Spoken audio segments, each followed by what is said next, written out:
Doctor, por favor. Rápido. Ya no hay tiempo. Urgencias 2 de la madrugada.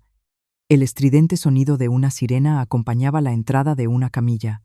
Sobre ella un hombre de edad avanzada víctima de un atropello yacía completamente inmóvil. La sangre que emanaba de su cabeza teñía de un rojo intenso las sábanas blancas. No tenía conciencia. Su respiración era superficial. Accidente de tráfico. Fue arrollado por un coche en un paso de peatones. Ha sufrido un golpe muy fuerte en la cabeza. Las pupilas no reaccionan igual. Ha perdido mucha sangre. Corrí hacia él para evaluar su estado. Tenía una hemorragia cerebral. Si no abríamos su cráneo de inmediato para drenar la sangre acumulada, no sobreviviría. Alargué la mano hacia el informe de traslado y mis ojos se posaron en el nombre del paciente. En ese instante, mi mano se detuvo en seco. El nombre que estaba escrito allí, yo no lo había olvidado ni un solo día durante 20 años. Fue una noche de nieve. Yo estaba aterido de frío y derrumbado en el suelo cuando alguien se arrodilló frente a mí y con una voz grave y áspera me dijo que todavía podía salvarme. Si no hubiera sido por él, yo no estaría aquí ahora. Y esa misma persona convertida en una sombra de lo que fue era transportada ahora ante mis ojos. Doctor, doctor, ¿qué ocurre? Tenemos que intervenir ya. La voz de la enfermera me sonaba lejana. Apreté con fuerza el informe, incapaz de moverme durante unos segundos. En aquel momento no podía ni imaginar que esa noche sacudiría desde la raíz la vida que tanto me había costado construir. Mi nombre es Mateo Vargas. Tengo 32 años. Soy neurocirujano en el Hospital Universitario La Paz de Madrid. Mi trabajo consiste en operar el interior de la cabeza de las personas, el cerebro y los delicados vasos sanguíneos que lo rodean. Un solo error, un temblor de mi mano, y el paciente puede morir o no volver a ser el mismo. Por eso mi especialidad requiere más precisión y nervios de acero que ninguna otra. Afortunadamente se me consideraba bueno en mi trabajo, uno de los mejores cirujanos de mi generación. Había realizado con éxito operaciones que otros consideraban imposibles y con el tiempo mi nombre se había hecho conocido. Pero si he de ser sincero, en los últimos años me sentía agotado. Operaciones de la mañana a la noche, llamadas de urgencia en mitad de la madrugada para volver a operar. No tenía tiempo para dedicarle a un paciente la atención que merecía. Sin darme cuenta, me estaba convirtiendo en una máquina que procesaba vidas como si fueran el siguiente caso en la lista. Hacía mucho que había olvidado la vocación que me impulsó a estudiar medicina. Fue aquel hombre, el hombre de la noche nevada, quien volvió a poner en marcha mi tiempo detenido. Para entenderlo, debo contar lo que ocurrió hace 20 años. Perdí a mis padres siendo un niño. Mi madre murió cuando yo tenía 7 años. Siempre fue de salud frágil y pasaba largas temporadas en el hospital. Cuando estaba en casa, siempre la encontraba en la cocina. Recuerdo su sopa de ajo. Aunque casi no llevara nada, la que ella preparaba tenía un calor especial que a mí me encantaba. El último día que la vi en la cama del hospital, estiró su mano delgada y huesuda para acariciarme la cabeza y me dijo: «Mateo, tú solo tienes que ser tú mismo. No intentes ser nadie más. Siendo como eres te irá bien en la vida, ya lo verás». Con 7 años no entendí bien el significado de sus palabras, pero aún hoy recuerdo el calor de su mano. Una mano huesuda pero infinitamente tierna. Durante los 3 años siguientes mi padre me crió solo. Trabajaba de obrero en una pequeña fábrica de las afueras mientras se las apañaba como podía para cuidarme. Recuerdo los bocadillos de tortilla que me preparaba. Tenían una forma extraña y a veces estaban demasiado salados, pero nunca me quejé. Sabía a mi manera de niño que se había levantado de madrugada para hacérmelos. Mi padre era un hombre de pocas palabras, pero nunca faltaba a las fiestas del colegio. Aunque yo llegara el último en las carreras, él siempre era el que aplaudía más fuerte gritando: «Bien hecho, da igual llegar más tarde que los demás, Mateo. Para mí el campeón eres tú por haber terminado la carrera». Así era él. Callado y torpe, pero me quería con locura. Aunque llegara agotado del trabajo, siempre encontraba un momento para escucharme. «¿Qué tal hoy en el cole? ¿Qué ha sido lo más divertido?». Asentía a mis historias triviales con infinita paciencia. Creo que en aquella época, a pesar de todo, fui feliz. No tenía madre, y éramos pobres, pero tenía a mi padre. Y con eso mi mundo funcionaba. Pero él también se fue de repente en otoño, cuando yo tenía 10 años. Un accidente en la fábrica. Por la mañana se despidió como siempre con un hasta luego. Y esa misma tarde volvió a casa sin vida. Me quedé completamente solo en el mundo. Mi único pariente era el hermano menor de mi padre, mi tío, a quien apenas conocía. El día del funeral lo vi por primera vez con claridad. No dejó de mirarme con fastidio en toda la ceremonia. Aun así, como no había nadie más, me acogió en su casa.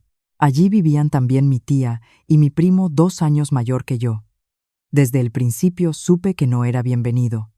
Mi vida en su casa se convirtió en un ejercicio de supervivencia silenciosa. En la mesa la ración de mi primo siempre era la prioritaria. Aunque comiéramos juntos, mi plato siempre tenía menos. Si había un huevo frito o la mejor tajada de carne, iban directamente al plato de mi primo. Yo fingía no darme cuenta y llenaba el estómago con pan y lo que sobrara. Dormía en un pequeño trastero de 3 metros cuadrados en el desván. En invierno el viento se colaba por las rendijas y una sola manta fina no era suficiente para dejar de temblar. No tenía escritorio, así que hacía los deberes de pie en un rincón de la cocina. No recuerdo que me compraran ropa nueva ni una sola vez. Heredaba la ropa usada de mi primo, siempre la más vieja con las mangas deshilachadas. Bastante hacemos con tenerte aquí, así que no te quejes. Entendido, me decía mi tía cada vez que abría la boca. Yo me sentía culpable. Gracias, susurraba con la cabeza gacha. En el colegio dejé de saber cómo sonreír. No molestes a nadie. No dejes que te odien. Cuanto más lo pensaba, más se me atascaban las palabras en la garganta. Sin darme cuenta, me convertí en el niño que se sentaba solo en un rincón del aula, esperando a que pasara el tiempo. No tenía ni un solo amigo. Si alguien intentaba hablarme, no sabía qué responder y al final se daban por vencidos. Después de un tiempo la gente simplemente dejó de acercarse. Y yo pensaba que era lo mejor. Total, nadie ganaba nada relacionándose conmigo. Por las noches en la cama recordaba las palabras de mi madre: Mateo, tú solo tienes que ser tú mismo. Pero ella ya no estaba. Mi padre, que me había dicho que me iría bien en la vida, tampoco. De verdad tenía derecho a estar aquí. No dejaba de darle vueltas. Pasaron 2 años desde que llegué a casa de mi tío. Ya tenía 12 años y estaba en 6º de primaria. Para entonces, el ambiente en casa era todavía más gélido. La empresa donde trabajaba mi tío iba mal, y la economía familiar se resintió. Mi tío empezó a beber todas las noches y a gritar por cualquier tontería. Y su ira casi siempre se dirigía hacia mí. Si no estuvieras tú aquí, todo sería más fácil. ¿Por qué demonios tengo que hacerme cargo del hijo de mi hermano? Cada vez que lo decía yo intentaba hacerme lo más pequeño posible. Contenía la respiración y esperaba a que pasara la tormenta. Una vez borracho me dio una bofetada. No había hecho nada, solo estaba allí. Pero me dolió más el silencio de los demás que el golpe en la mejilla. Aún así intentaba ser útil. Ordenaba los zapatos de la entrada sin que nadie me lo pidiera, limpiaba el baño, sacaba la basura por las mañanas.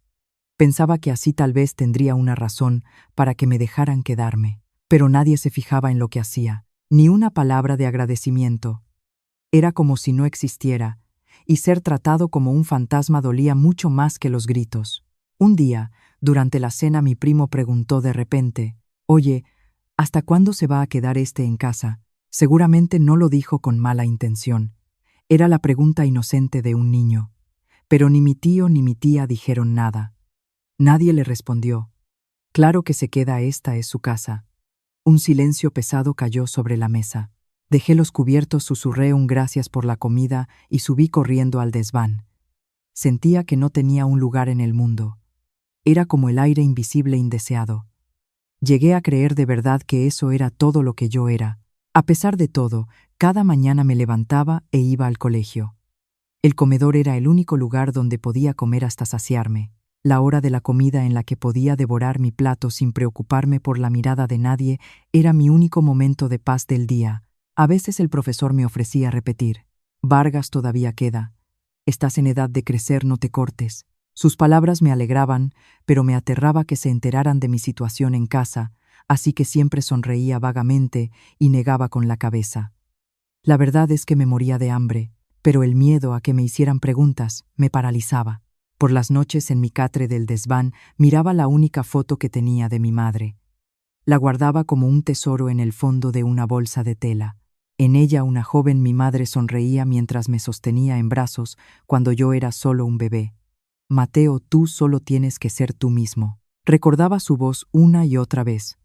Pero pensaba yo, si sigo siendo yo mismo, ¿qué será de mí?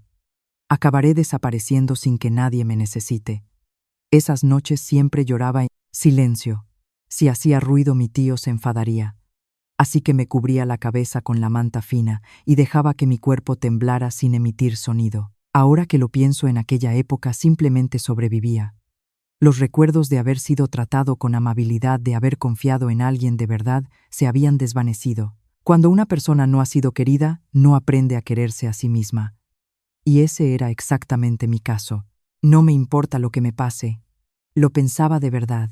Hoy me doy cuenta.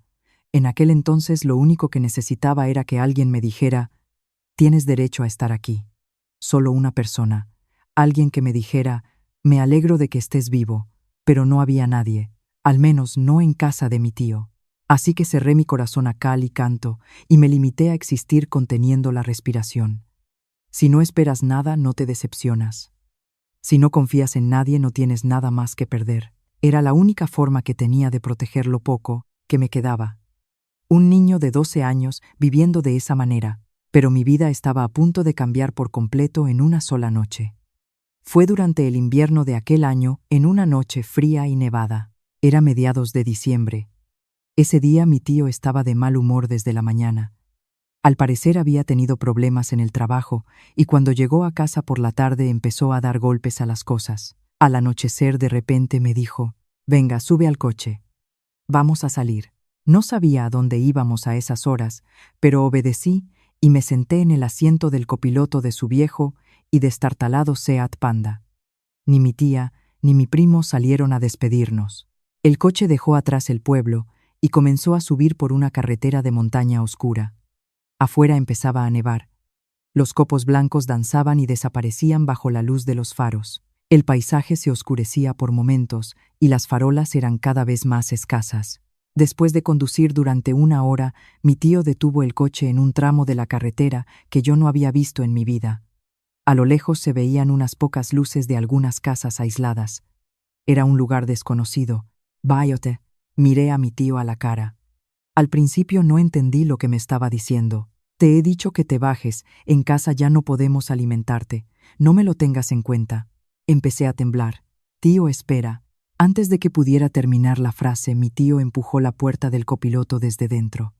Una ráfaga de viento helado y nieve entró en el coche. Me vi forzado a bajar y quedé plantado en el arcén cubierto de nieve. Sin darme cuenta, tenía en la mano una pequeña bolsa de tela que él me había puesto ahí. Dentro solo había un poco de ropa de recambio y la foto de mi madre. Lo siento, dijo en voz baja. Cerró la puerta. Las luces traseras rojas del coche se alejaron en la distancia, perdiéndose entre la nieve.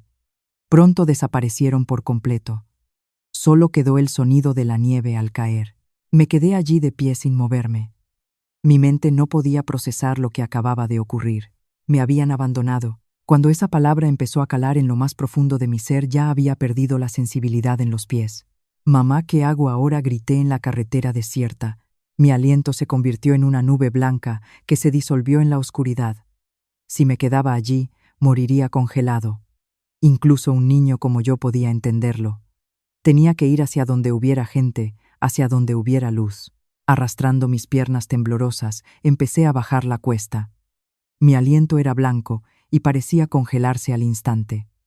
Mis dedos habían perdido toda sensibilidad. La nieve caía sin piedad, empapando mi fina chaqueta y mis pantalones. Estuve a punto de caer varias veces, pero seguí avanzando paso a paso. De repente la cara de mi madre apareció en mi mente. Mateo, tú solo tienes que ser tú mismo. Mamá, grité en mi interior. De verdad tengo derecho a seguir viviendo. La carretera se volvía cada vez más resbaladiza. La nieve se me metía en los zapatos y ya no sentía los pies. No sé cuánto tiempo caminé. Al llegar a una curva resbalé. Mi cuerpo se elevó en el aire. Cuando me di cuenta, estaba rodando por un terraplén al lado de la carretera. Ramas y piedras golpeaban mi cuerpo. Me di un golpe muy fuerte en la cabeza contra algo duro. Por un instante todo se volvió blanco. Caí hasta el fondo del terraplén y finalmente me detuve. Intenté levantarme, pero mi cuerpo no respondía. Un dolor agudo me recorrió la pierna derecha. Noté como algo caliente me resbalaba por la frente tiñendo la nieve de rojo. El frío y el dolor empezaron a desvanecerse. Ah, voy a morir aquí, pensé. Curiosamente no sentía miedo. Al contrario, sentí que por fin podría descansar. Solo iba a desaparecer un niño al que nadie necesitaba. Nadie lloraría por mí. Mi conciencia se desvanecía lentamente. Fue entonces cuando oí el sonido de un coche a lo lejos. Unos faros iluminaron la nieve que caía sin cesar. La luz apuntó directamente hacia mí tendido al fondo del terraplén. Oí el chirrido de unos frenos. Una puerta de coche abriéndose. Unas pisadas apresuradas sobre la nieve acercándose. Muchacho. Resiste, ¿me oyes? Era una voz grave y áspera. Alguien se arrodilló a mi lado. Unos dedos expertos buscaron el pulso en mi cuello helado. Luego esa persona se giró hacia otra que estaba a su lado y dijo con claridad: «Tranquilo. Este niño todavía puede salvarse. Todavía puede salvarse». En mi conciencia que se desvanecía, esas fueron las únicas palabras que oí con claridad. Alguien me envolvió en una manta y me levantó en brazos. Eran unos brazos grandes y cálidos. No recuerdo mucho más de lo que pasó después. Cuando desperté, estaba en una cama dura, en una habitación que no conocía. Olía a desinfectante. Tenía la cabeza vendada y la pierna derecha entablillada. Afuera todavía estaba oscuro. Junto a mi cama estaba sentada una mujer menuda con un delantal. Debía de tener algo más de 50 años. Cuando vio que había abierto los ojos, sonrió con alivio. «Qué bien has despertado. Ya estás a salvo. Estás en un dispensario médico, no tienes de qué preocuparte». Su voz era cálida. Me secó con delicadeza el sudor de la frente. Hacía años que nadie aparte de mi madre me tocaba con tanta ternura. Solo con ese gesto sentí un nudo en la garganta. En el umbral de la puerta había un hombre corpulento con una bata blanca, pelo canoso y cortas cejas pobladas. Un rostro curtido que no esbozaba ni la más mínima sonrisa. Supe de inmediato que era el dueño de la voz grave que había oído en la nieve. Me miró de arriba a abajo desde la cama y dijo con su voz profunda: «Así que has despertado. Tienes 5 puntos en la cabeza y una fisura en el hueso de la pierna. Has estado a un paso de la muerte, muchacho». No pude decir nada. Soy Ricardo, el médico de este dispensario. Ella es mi mujer Isabel. ¿Cómo te llamas? Mateo Vargas. Mateo, ¿cuántos años tienes? 12. ¿Y tus padres? No pude responder. Mis padres habían muerto. Mi tío me había abandonado. No sabía cómo explicarlo. Viendo mi silencio, el doctor Ricardo no preguntó más. Bueno, no importa. Ahora descansa. Ya hablaremos más tarde. Se dio la vuelta para irse. Desde su espalda no pude evitar llamarlo. Oiga, ¿por qué me salvó a alguien como yo? El doctor se detuvo. Sin volverse respondió con su voz grave: un médico no abandona a un niño que se está muriendo delante de sus narices. Es solo eso. Sus palabras eran secas pero directas.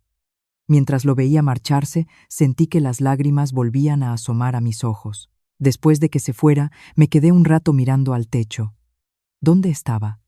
¿Por qué unos desconocidos me habían ayudado a mí, a quien hasta mi tío había desechado? Por más que le daba vueltas, no encontraba una respuesta. Solo el dolor punzante en mi cabeza vendada me recordaba que seguía vivo. Al rato Isabel me trajo una sopa de pollo caliente. Come despacio. Tendrás el estómago delicado.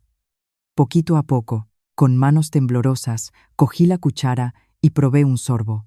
Era una sopa sencilla con fideos y trocitos de pollo, pero su sabor reconfortante se extendió por todo mi cuerpo vacío. Sin darme cuenta, las lágrimas empezaron a caer una tras otra dentro del plato. ¡Ay, cielo! ¿Qué pasa? ¿Te duele algo o no te gusta la sopa? Negué con la cabeza. No. No era dolor. No era que no me gustara. Era el calor. Alguien había preparado algo caliente para mí. Alguien se había alegrado de que estuviera vivo. Esa simple idea me conmovió de una forma que no podía explicar. Isabel no dijo nada. Se limitó a acariciarme la espalda suavemente. El calor de su mano se parecía mucho al de mi madre, un calor que había perdido hacía mucho tiempo. Lloré a lágrima viva. Todo lo que había contenido durante años se desbordó de golpe. Ni yo mismo sabía por qué lloraba. Solo sentía calor. Un calor inmenso y abrumador. El dispensario del doctor Ricardo estaba en un pequeño pueblo de montaña llamado Valle Queral. Aunque se llamara pueblo, la mayoría de sus habitantes eran ancianos. Los jóvenes se habían marchado a la ciudad hacía tiempo. El hospital más cercano estaba a más de 1 hora en coche. Para la gente de Vallequeral, el dispensario y el doctor Ricardo eran literalmente sus salvavidas. «Lleva mucho tiempo siendo el médico de este pueblo», le pregunté un día. El doctor Ricardo, sentado en una vieja silla del dispensario, respondió con su habitual tono seco: 30 años. Cuando llegué aquí, no había ni un solo médico. Alguien tenía que hacerlo o los viejos se morirían. Es solo eso, dijo. Pero en aquel momento yo aún no podía comprender el peso de esos 30 años. El hueso de mi pierna sanó más rápido de lo esperado. La herida de la cabeza también fue mejorando. Pero ni el doctor Ricardo ni Isabel me dijeron nunca que como ya estaba bien tenía que irme. Al contrario, me acogieron como si fuera lo más natural del mundo, como si siempre hubiera estado allí. Isabel me preparaba el desayuno cada mañana. Pan recién hecho, café con leche, un huevo frito. El huevo frito que nunca llegaba a mi plato en casa de mi tío, aquí humeaba en mi plato cada día. «Mateo, ¿quieres más? Tienes que comer mucho para hacerte grande». Yo le tendía el plato tímidamente y ella me servía una ración generosa con una sonrisa. Al principio, cuando llegué al dispensario, tenía pesadillas. Soñaba que me quedaba solo en la nieve, que alguien me rechazaba diciéndome que no me querían. Me despertaba bañado en sudor muchas noches. Una de esas noches, mientras lloraba en voz baja, Isabel entró en mi habitación. «Tranquilo, has tenido una pesadilla, ya pasó. Aquí nadie te va a hacer daño». Se quedó a mi lado hasta que me calmé, acariciándome la espalda y cantando una especie de nana en voz baja.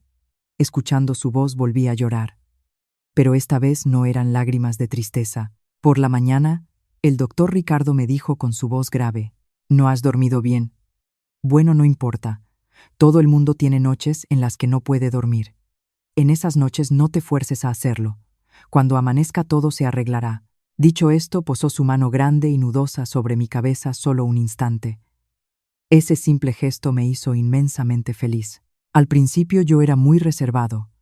Cada vez que hacían algo por mí agachaba la cabeza y decía «lo siento». Tenía grabado a fuego que no debía molestar, que tenía que irme pronto. Una noche, viéndome así, el doctor Ricardo me dijo bruscamente: «Mateo, deja de decir lo siento. ¿Acaso eres un invitado en esta casa? No eres un extraño. No tienes que pedir permiso por todo». Su tono era seco, pero sus palabras empezaron a deshacer poco a poco el nudo que tenía en el corazón. Empecé a ayudar en el dispensario. Limpiaba la sala de espera, ofreciendo vaso de agua a los pacientes, ordenaba los medicamentos. Al principio era torpe y cometía muchos errores, pero el doctor Ricardo no se enfadaba. Cada vez que me equivocaba me decía brevemente «se hace así» y me enseñaba una sola vez. Al dispensario acudían pacientes de todo tipo. Una anciana con la espalda encorvada, un abuelo que cojeaba. Todos confiaban ciegamente en el doctor Ricardo.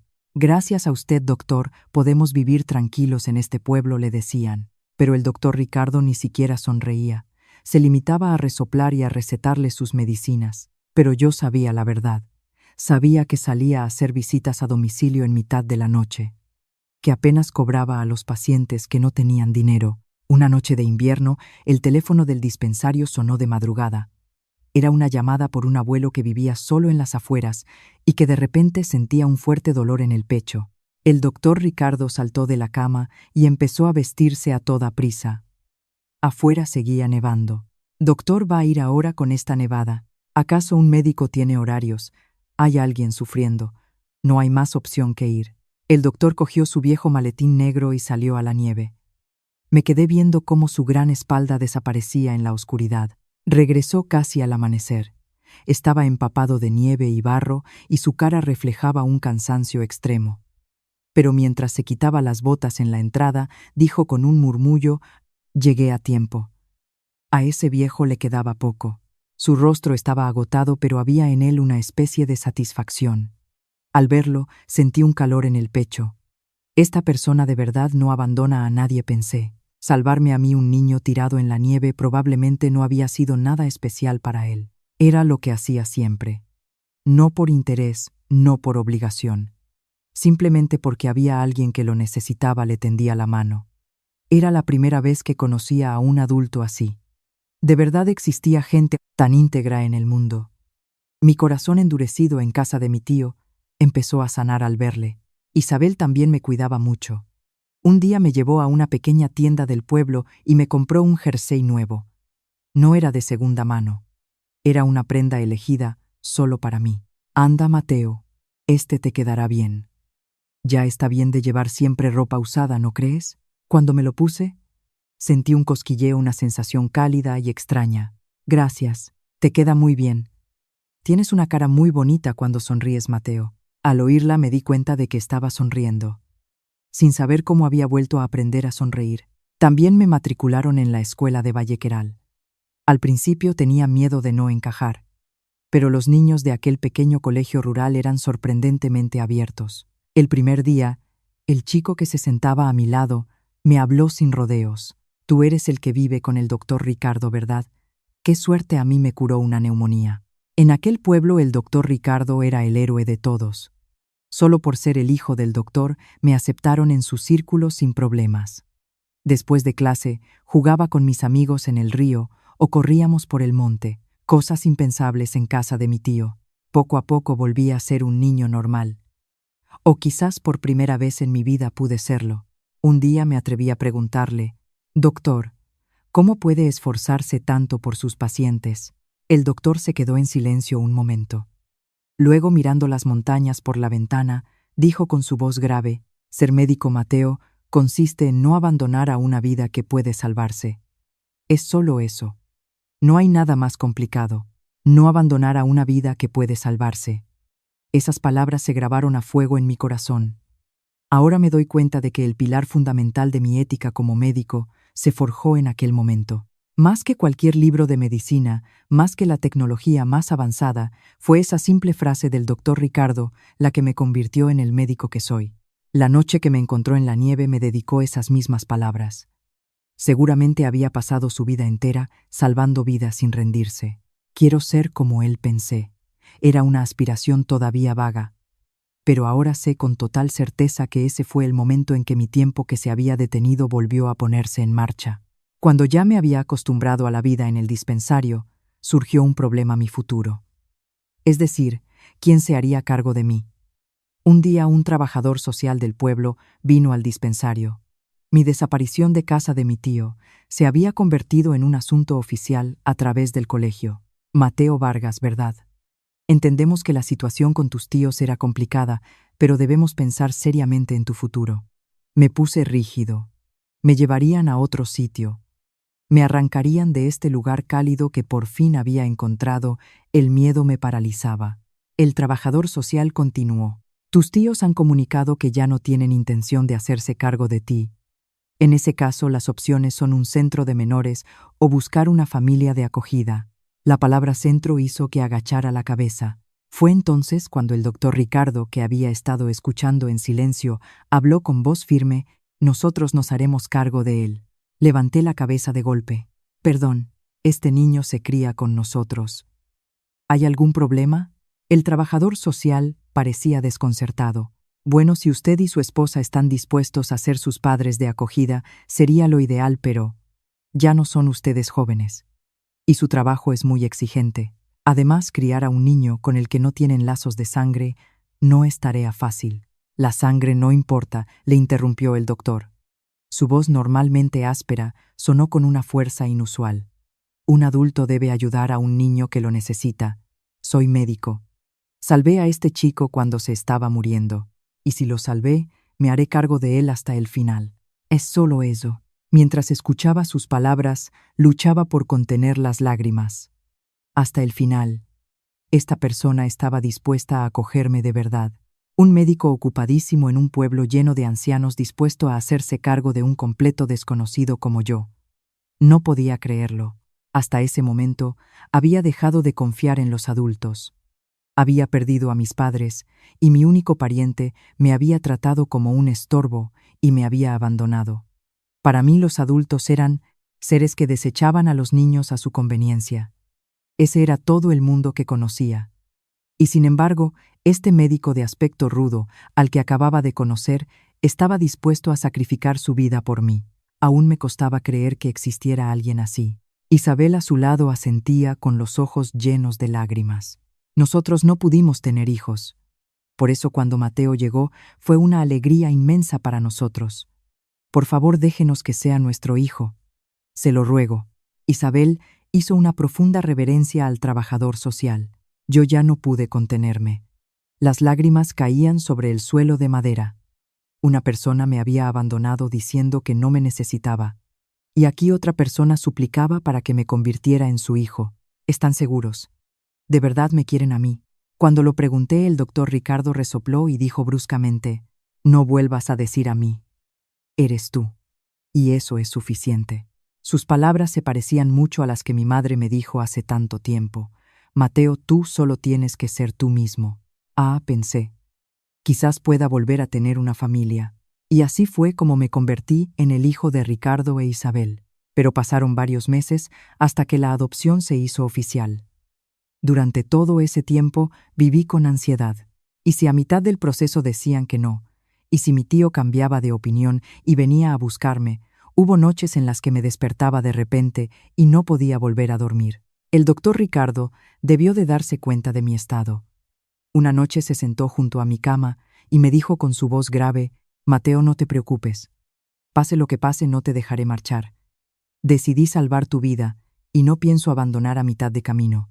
Pero ¿y si mi tío no vendrá? Y si viene, lo echaré yo mismo. Ahora eres nuestro hijo. Y punto. Con esas palabras por fin pude dormir tranquilo. Durante mucho tiempo no supe cómo llamarlos. Papá, mamá. No me sentía con derecho a usar esas palabras. Mis sentimientos hacia mis verdaderos padres y hacia ellos dos se mezclaban en mi pecho. Al final seguí llamando doctora Ricardo y señora Isabel a ella. Ellos nunca dijeron nada al respecto. No me forzaron a llamarlos de otra manera. Solo una vez, mientras yo estaba en la cocina, Isabel dijo mirando mi espalda: si hubiéramos tenido un hijo de tu edad.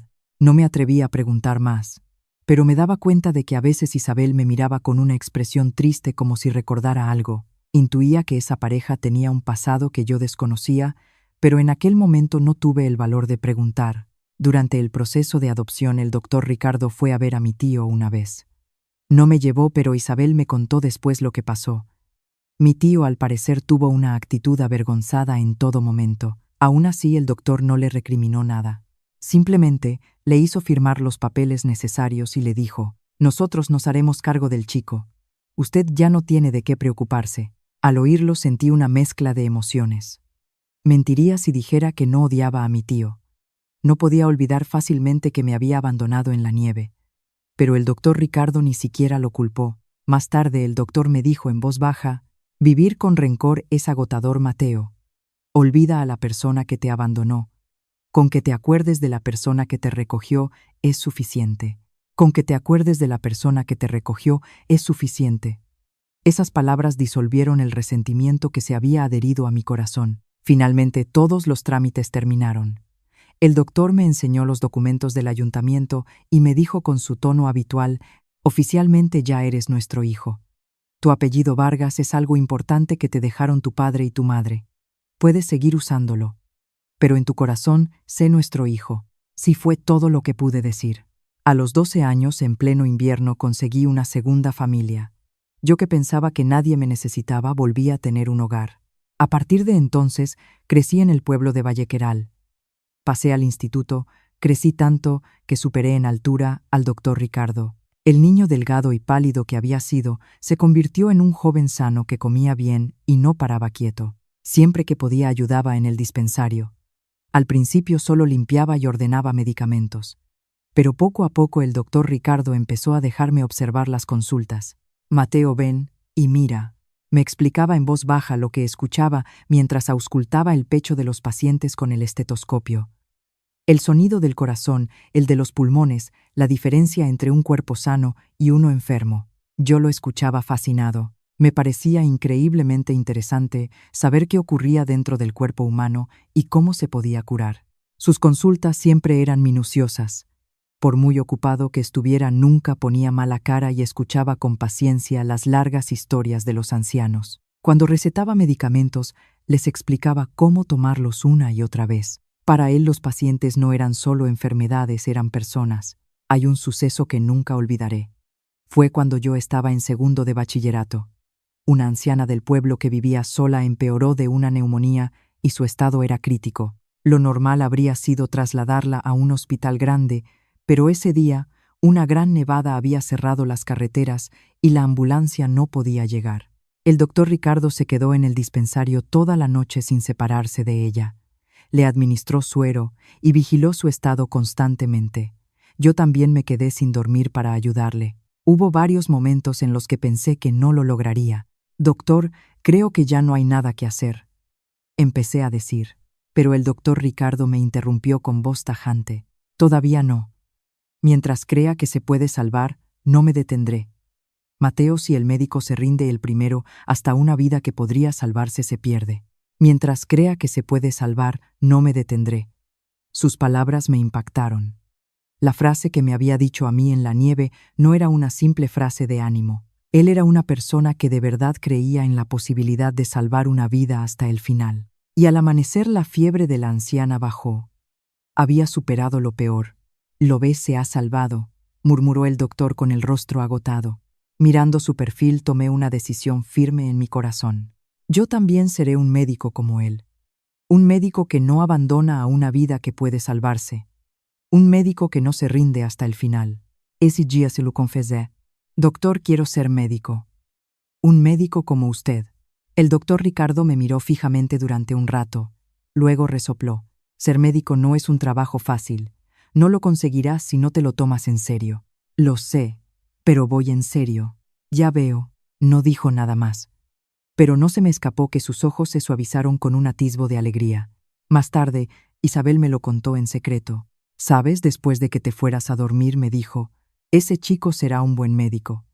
Es la primera vez que le oigo elogiar a alguien de esa manera. Al oírlo sentí una emoción que me llenó el pecho. Hice bien en venir a esta casa, pensé desde el fondo de mi corazón. El doctor Ricardo seguía siendo un hombre de pocas palabras. Pero el tiempo que pasábamos juntos fue aumentando poco a poco. Los días libres a menudo me llevaba a pescar. Nos sentábamos uno al lado del otro lanzando el sedal en un arroyo de montaña. Apenas hablábamos, pero me encantaba ese tiempo de silencio. Un día, mientras miraba el sedal, el doctor dijo de repente: «Mateo, ¿te acuerdas de aquella noche en la nieve en que te encontré?» «Claro. No la olvidaré en mi vida. Verás, aquella noche cuando te vi no pude dejarte allí. Ver a un niño solo a punto de morir en la nieve. Me recordó a otro niño». «¿A otro niño?» El doctor Ricardo no dijo más. Miraba la corriente del río con la vista perdida. No me atreví a preguntar más. En su perfil se vislumbraba algo intocable. El verdadero significado de sus palabras de aquel día no lo descubriría hasta mucho, mucho tiempo después. Mientras seguía ayudando en el dispensario, conocí otra faceta del trabajo de médico. Un día una madre joven llegó corriendo. El doctor, mientras examinaba al bebé con calma, le dijo a la madre con voz tranquila: «Tranquila, es solo un resfriado. No se preocupe, si usted está nerviosa, el niño también lo estará. Si una madre se mantiene firme, el niño se siente seguro». Con esa sola frase la tensión desapareció del rostro de la madre. Al verlo pensé, el trabajo de un médico no es solo curar enfermedades. También es aliviar el corazón de las personas que sufren, cuidar no solo del cuerpo sino también del alma. El doctor Ricardo era esa clase de médico. Había algo que el doctor Ricardo repetía a menudo: «Mateo, nunca llames a un paciente por el nombre de su enfermedad o el número de su cama. Llámalo por su nombre. Cada paciente es una persona con un nombre. No lo olvides nunca. Si un médico olvida eso, está acabado». En aquel momento pensé que era algo obvio y no le di mucha importancia. Pero esas palabras volverían a mi mente mucho tiempo después, en una situación inesperada. Cuando llegué al instituto ya podía ayudar en curas sencillas. Un día de verano, durante las fiestas del pueblo, un niño pequeño se cayó y se hizo un corte en la frente. La sangre no paraba de salir y el niño lloraba a gritos. Yo, que estaba allí por casualidad, le presioné la herida con un paño limpio, como me habían enseñado para detener la hemorragia. Tranquilo, la sangre parará pronto. Vamos a ver al doctor Ricardo. Él te curará el dolor. Al decirle eso, el niño dejó de llorar un poco. Después de llevarlo al dispensario, el doctor Ricardo, al ver mi actuación, dijo en voz baja: «No lo has hecho mal con la hemorragia. Has mantenido la calma. Quizás sirvas para médico después de todo». Viniendo de un hombre que rara vez elogiaba a nadie, sus palabras me hicieron sentir que podía saltar de alegría. Puedo ayudar a alguien. Puedo ser útil. Yo que pensaba que no servía para nada. Fue la primera vez que sentí una confianza real en mí mismo. Pero el trabajo de médico no siempre salía bien. En el invierno de mi último año de instituto, uno de los abuelos que venía al dispensario falleció. Llevaba mucho tiempo enfermo. El doctor Ricardo hizo todo lo que pudo hasta el final, pero no pudo salvarlo. Ese día el doctor se quedó solo en su consulta mirando fijamente el historial del paciente. Su espalda, siempre firme pasara lo que pasara, parecía increíblemente pequeña en aquel momento. Ser médico, Mateo. A veces, por mucho que lo intentes, hay vidas que no puedes salvar. Y esa frustración es algo a lo que nunca te acostumbras por muchos años que pasen. No debes acostumbrarte. Su voz era grave y temblaba ligeramente. Fue entonces cuando lo entendí. La razón por la que el doctor se aferraba tanto a la vida era porque cargaba sobre sus hombros con todas las vidas que no había podido salvar. Ser médico significaba probablemente aceptar ese peso. Crecí viendo esa espalda.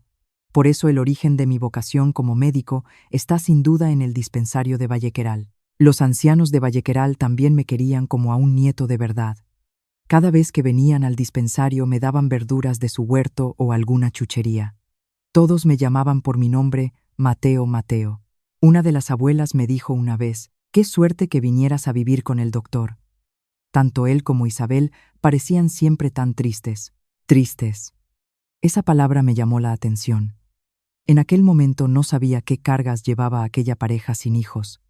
Pero había algo que sí sabía con certeza: este pueblo no podría subsistir sin el doctor Ricardo. En este pueblo de ancianos, él era el único médico. Gracias a él todos podían vivir aquí tranquilos. Algún día quiero ayudar al doctor, pensé. Y si es posible, también quiero ser útil para este pueblo. A partir de entonces estudié como un loco. El instituto de Vallequeral era pequeño y rural, y casi ningún estudiante aspiraba a entrar en medicina. Apenas había libros de texto, pero el doctor Ricardo conducía hasta la ciudad para comprarme los libros que necesitaba. Isabel siempre me dejaba en silencio un bocadillo en un rincón de mi escritorio para que cenara mientras estudiaba. El apoyo de los dos era mi fuerza. Había empezado a sentir el deseo de devolverles el favor. A ellos dos que me habían recogido. Y algún día, cuando fuera médico, quería ser yo quien ayudara a alguien como el niño que fui perdido en la nieve. Con ese único pensamiento en mente seguí hincando los codos. Y llegó el día decisivo. El día de los resultados de la selectividad. Fui hasta la universidad de la ciudad para comprobar mi número de solicitud. La Facultad de Medicina de la Universidad Pública. La nota de corte era altísima y decían que era casi imposible entrar desde un instituto de pueblo. La noche anterior apenas pude dormir. ¿Y si suspendía? ¿Y si defraudaba las expectativas de los dos que tanto me habían apoyado? El miedo me atenazaba. Por la mañana, al salir de casa, el doctor Ricardo me dijo con su tono de siempre: «Pase lo que pase, tu esfuerzo hasta ahora no cambia. Ve a mirar los resultados con la cabeza bien alta». Sus palabras me relajaron un poco. Cuando me paré frente al tablón de anuncios me temblaban las manos. Recorrí los números con la vista de arriba abajo. Allí estaba. Mi número estaba allí. Aprobado. Me quedé un rato de pie sin moverme. A mi alrededor otros estudiantes gritaban de alegría y se abrazaban. Yo en medio de todos me limité a mirar el tablón. Poco a poco la realidad me fue invadiendo.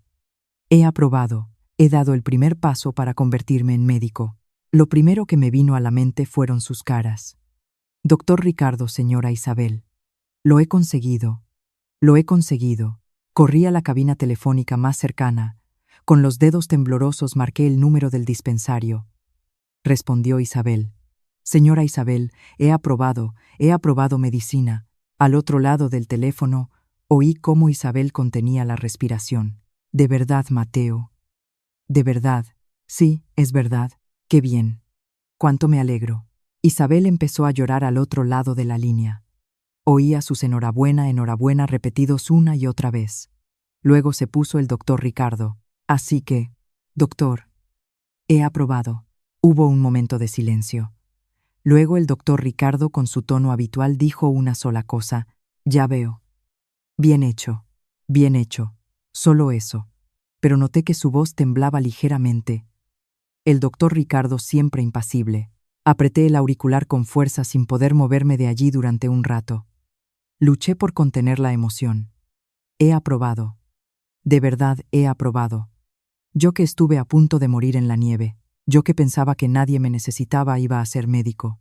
Por fin estaba en el punto de partida. Todo era gracias a ellos dos. Apreté el auricular y las lágrimas empezaron a brotar sin control. Cuando volví a casa, celebramos una pequeña fiesta. Isabel se esmeró en la cocina y preparó un festín. El doctor, por una vez, bebió un poco de vino y estaba de buen humor. ¿Quién iba a decir que Mateo se convertiría en médico? Recuerdo el día que llegaste aquella noche de nieve, como si fuera ayer, dijo Isabel con nostalgia. Estabas tan delgado, con unos ojos enormes. Daba pena verte. Y mírate ahora, hecho todo un hombre. Estoy tan contenta. No llores, mujer. Es un día de alegría. Es de felicidad. El doctor Ricardo resopló. Pero sus ojos también parecían un poco húmedos. Mirando sus caras volví a pensar. Sin ellos dos yo no estaría aquí. Si aquella noche de nieve el doctor Ricardo no hubiera pasado por allí, yo me habría apagado en la nieve. Era una vida regalada. Quiero usar esta vida para ayudar a otros, pensé de corazón. Cuando terminamos de cenar, el doctor Ricardo puso una caja vieja delante de mí. Toma, llévatelo. Dentro había un estetoscopio. Estaba un poco viejo, pero era de buena calidad y se notaba que lo habían cuidado con esmero. Es el que he usado desde que empecé a ejercer. Te lo doy a ti. No puedo aceptar algo tan importante. Calla y cógelo. Vas a ser médico, no, pues este será tu compañero. Recibí el estetoscopio con ambas manos. Pesaba. Era el peso de las décadas que el doctor había pasado escuchando los latidos de innumerables vidas. Lo cuidaré toda mi vida. Sí. Usa ese estetoscopio para escuchar los latidos de muchas vidas. Esa será la mejor forma de agradecernos que te hayamos ayudado a ser médico. Todavía recuerdo aquella noche con total claridad. La sensación fría del metal del estetoscopio. La ternura torpe del doctor. Los ojos llorosos de Isabel. Todo lo de aquella noche es mi tesoro más preciado. Doctor, señora Isabel, os prometo que me convertiré en un médico de verdad. Seré un gran médico y volveré a este pueblo. Y entonces seré yo quien cuide de vosotros. Hice esa promesa. Lo decía en serio, desde el fondo de mi corazón. Sí. Te esperaremos, dijo el doctor Ricardo asintiendo en silencio. Esa noche casi no pude dormir. Al día siguiente empezaba una nueva vida en la ciudad. Más que miedo sentía una ilusión inmensa. Quería convertirme en un médico de verdad lo antes posible para devolverles el favor. Llegó la mañana de la partida.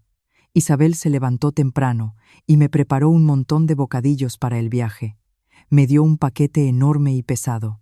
Sobre todo, cuídate mucho. Come bien y duerme bien. No te fuerces demasiado. Sí, ustedes también cuídense. Isabel ya tenía los ojos rojos.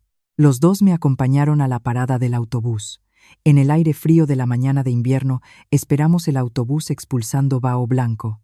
Durante un largo rato nadie dijo mucho. No hacía falta. Había algo que se transmitía sin palabras. Finalmente llegó el autobús. Cuando puse un pie en el estribo, el doctor Ricardo, que había estado en silencio todo el rato, me dijo con su voz áspera: Mateo, no te fuerces. Pero lo que empieces, acábalo. Sé que puedes hacerlo. Sí. Volveré. Hice una profunda reverencia. Subí al autobús y miré por la ventanilla. Los dos seguían allí de pie.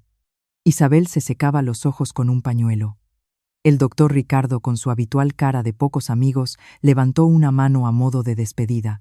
El autobús se puso en marcha. Sus figuras se fueron haciendo cada vez más pequeñas. No dejé de agitar la mano pegado a la ventanilla hasta que los perdí de vista. Gracias. De verdad, gracias, susurré una y otra vez en mi interior. Los 6 años que viví con ellos fueron el período más tranquilo y cálido de mi vida.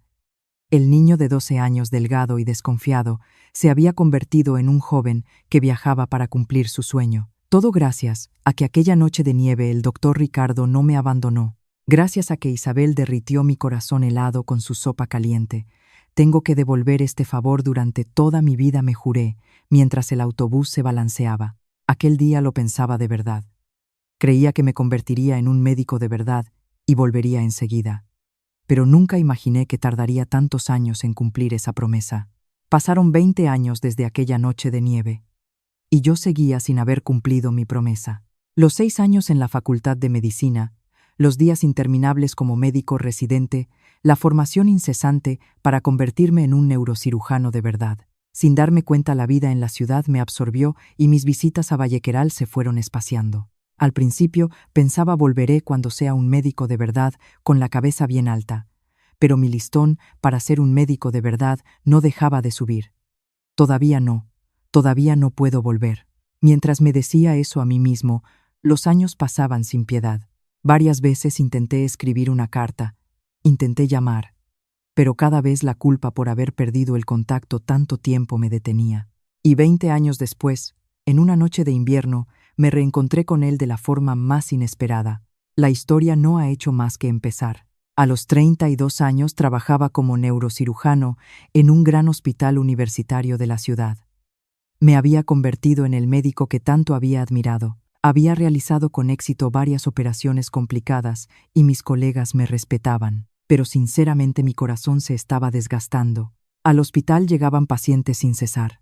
Terminaba una operación y empezaba la siguiente. Revisaba historiales, realizaba pruebas y volvía a operar. Sin darme cuenta había empezado a ver a los pacientes no como personas, sino como el siguiente caso a resolver. El tercer caso de hoy, el próximo tumor cerebral, el aneurisma de la semana que viene. Así contaba a los pacientes en mi cabeza por enfermedades y números. Un día durante la ronda una enfermera veterana me preguntó por un paciente y no recordé su nombre al instante. Doctor Vargas, ¿cuál es el estado del paciente de la 305? La 305 A, el aneurisma del lóbulo derecho. Su evolución es favorable. Recordaba a los pacientes por su diagnóstico y el número de habitación, no por su nombre. Se había convertido en algo normal para mí. Creía recordar que antes no era así. Hubo un tiempo en que recordaba el nombre de cada paciente y hablaba con cada uno de ellos. Pero en medio del ajetreo en algún momento lo había desechado por considerarlo ineficiente. Llámalo por su nombre. Una voz resonó en mi cabeza, pero en aquel momento no recordé de quién era.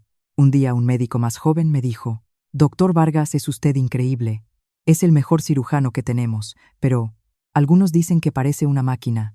«Una máquina. La cirugía no se hace con sentimientos, la precisión lo es todo», le respondí. Pero algo en mi interior no estaba tranquilo. Sentía que alguien me había enseñado exactamente lo contrario, pero ese recuerdo estaba enterrado bajo capas y capas de trabajo. La pasión que sentía al principio de mi carrera se había desvanecido. Apenas recordaba el dispensario de Vallequeral ni al doctor Ricardo. Cada vez que lo hacía, la culpa por no haberles contactado me oprimía el pecho. Así que viví apartando la mirada de mis orígenes. Ahora me doy cuenta de lo lejos que había llegado. Al principio de mi carrera me dedicaba en cuerpo y alma a cada paciente. Hubo noches en las que lloré en soledad por los pacientes que no pude salvar, pero con el tiempo aprendí a reprimir mis emociones. Si me involucro emocionalmente con cada caso, no aguantaré, me decía. Quizás como médico era lo correcto, pero a cambio había perdido algo muy importante, aquel calor que el doctor tanto valoraba en el dispensario de Vallequeral. Fue en un invierno como aquel. Yo estaba de guardia cuando recibimos un aviso de urgencia. Urgencias 2 de la madrugada. El estridente sonido de una sirena acompañaba la entrada de una camilla. La voz apremiante de una enfermera resonó: accidente de tráfico, atropellado en un paso de peatones, golpe fuerte en la cabeza.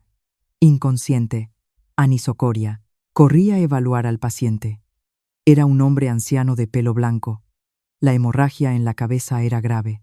Tenía una hemorragia cerebral. Si no lo operábamos de inmediato para drenar la sangre, no sobreviviría. Me dispuse a dar las órdenes para la intervención, como siempre con calma. y entonces mis ojos se posaron en el nombre del paciente en el informe. Ricardo Morales. En ese instante se me heló la sangre. Ricardo Morales. No puede ser, pensé. Quizás sea otra persona con el mismo nombre. Con las manos temblorosas seguí leyendo. Edad 75 años. Dirección Vallequeral. No había duda. Era él.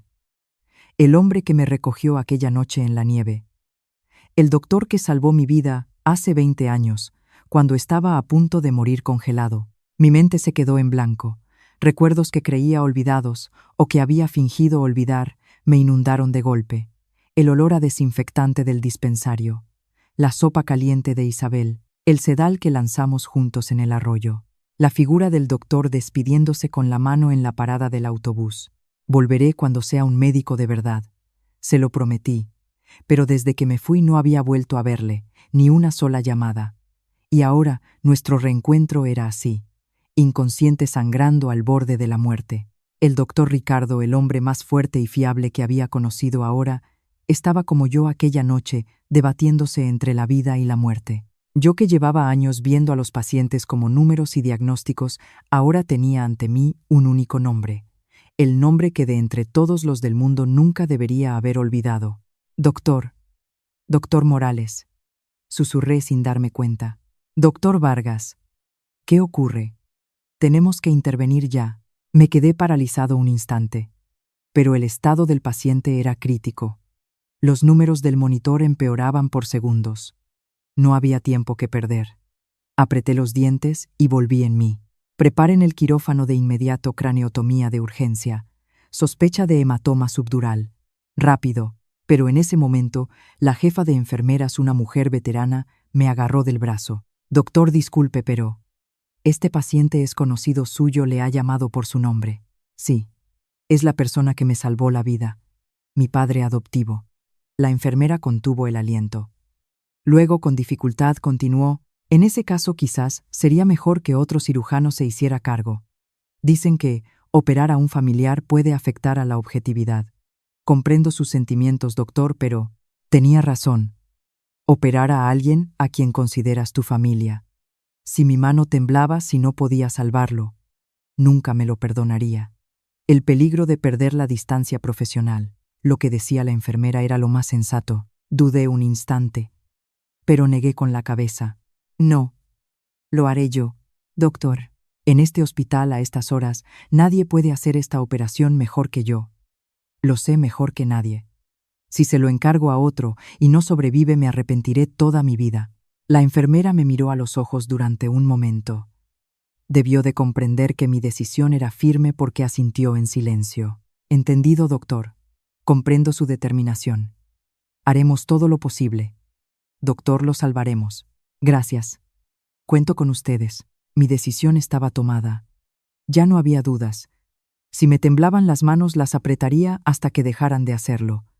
Si tenía que llorar, lo haría después de la operación. Ahora solo era un médico enfrentándose a una vida.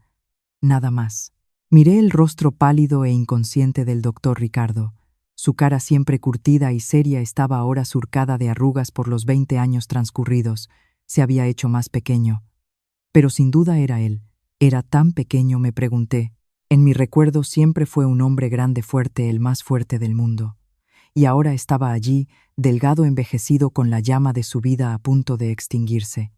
Me di cuenta de la crueldad del tiempo, y al mismo tiempo de mi propia ingratitud por haberlo abandonado durante 20 años. Pero no había tiempo para lamentos. Lo único que podía hacer ahora era una cosa: salvar al hombre que me recogió, al hombre que me dio la oportunidad de ser médico. En ese momento una voz lejana resonó con claridad en mi cabeza. Si el médico se rinde el primero, hasta una vida que podría salvarse se pierde. Doctor, ahora es mi turno. Apreté los puños bajo la bata. Igual que usted no se rindió conmigo aquella noche, ahora yo no me rendiré con usted. Corrí hacia el quirófano. El hombre que puso en marcha mi tiempo detenido hace 20 años. Ahora era yo quien lo salvaría con mis propias manos. Mientras me preparaba para la operación, me avisaron: doctor, ha llegado la esposa del paciente. Está en la sala de espera. La esposa. Isabel, me di cuenta de golpe. Apenas quedaba tiempo para la operación, pero tenía que verla aunque fuera un instante. Corrí a la sala de espera. Allí estaba sentada una mujer anciana. Era Isabel. En 20 años su pelo se había vuelto completamente blanco y su espalda se había encorvado un poco, pero su rostro amable no había cambiado nada. Isabel se retorcía las manos nerviosa. Verla así me encogió el corazón. En 20 años no había ido a verla, a ella que tanto había hecho por mí, a quien quería como a una madre. Y ahora se había hecho tan mayor, tan pequeña. Señora Isabel. Cuando la llamé levantó la cabeza. Me miró durante un rato confundida, y de repente sus ojos se abrieron de par en par. Mateo. ¿Eres tú, Mateo? Sí, soy yo. Siento no haber venido en tanto tiempo. Lo siento mucho. De los ojos de Isabel brotaron las lágrimas. Se tapó la boca con las manos con la voz temblorosa. Mateo. Ay, Mateo. Estás hecho un hombre. Sabía que te habías convertido en un gran médico, pero encontrarte aquí así. Isabel extendió una mano temblorosa y me rozó la mejilla. Era la misma mano tierna que me había tocado la frente cuando tenía fiebre. Tenía más arrugas, pero su calor era el mismo. ¿Has crecido tanto? Luché por contener la emoción. Quería correr a abrazarla, contarle todo lo de estos 20 años, pedirle perdón por no haberla llamado. Pero no era el momento. Había algo más importante que hacer.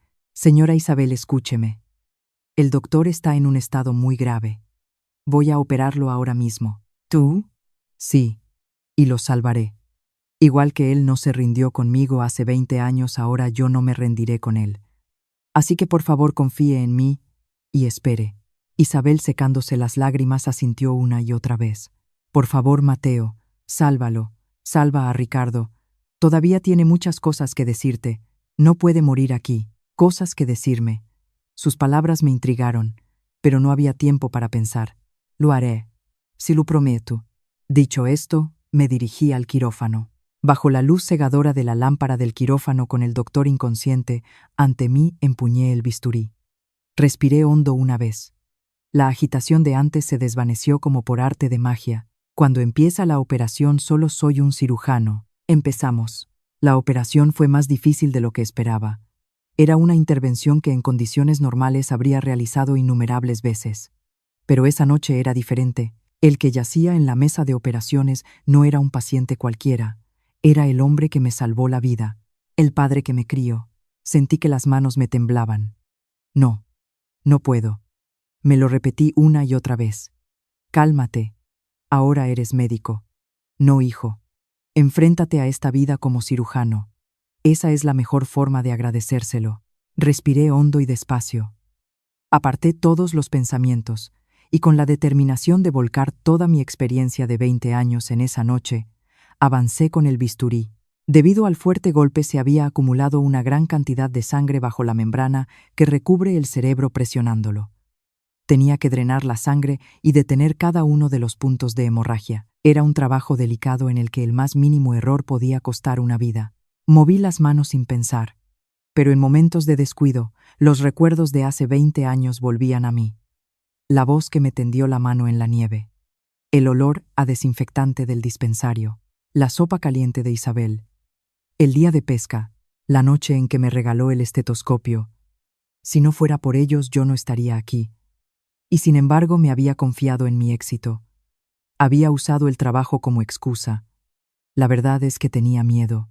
Miedo de ver sus caras después de 20 años sin dar señales de vida. Miedo de enfrentarme a su reacción. Simplemente había huido. Perdónenme. Doctor, señora Isabel. De verdad, perdónenme, me disculpé una y otra vez en mi interior. La jefa de enfermeras que me asistía en la operación dijo en voz baja: Doctor, yo trabajé hace tiempo en un pequeño hospital de pueblo. Por eso lo entiendo. Sé lo valioso que es un médico que protege él solo la vida de toda una comunidad. El médico de aquel pueblo también protegió a su gente solo durante muchos años. Por eso sé lo importante que era para su pueblo el médico que lo crió a usted. Y si fue él quien lo crió, entonces, doctor, seguro que todo saldrá bien. Nosotros le apoyaremos con todas nuestras fuerzas. Ahora mismo el único que puede salvarlo es usted. Así que no dude. Estamos con usted. Sus palabras me dieron un fuerte impulso. Gracias. Cuento con ustedes. Volví a concentrarme en mis manos. Mientras las movía mecánicamente en el fondo de mi mente, no dejaba de aparecer la figura del doctor hace 20 años. El doctor que veló toda la noche por la anciana durante la nevada, su gran espalda cubierta de sudor que no se detuvo en ningún momento. En aquel entonces, yo era solo un niño. Lo admiraba desde lejos, pensando que era increíble. Pero ahora estaba en el mismo lugar que él entonces. Tenía una vida en mis manos, y entendía dolorosamente el peso de esa responsabilidad. Doctor, lo haré como usted me enseñó. Así que por favor vuelva, le hablé así en mi interior. Con sumo cuidado fui retirando los coágulos de sangre de lo más profundo del cerebro, uno a uno.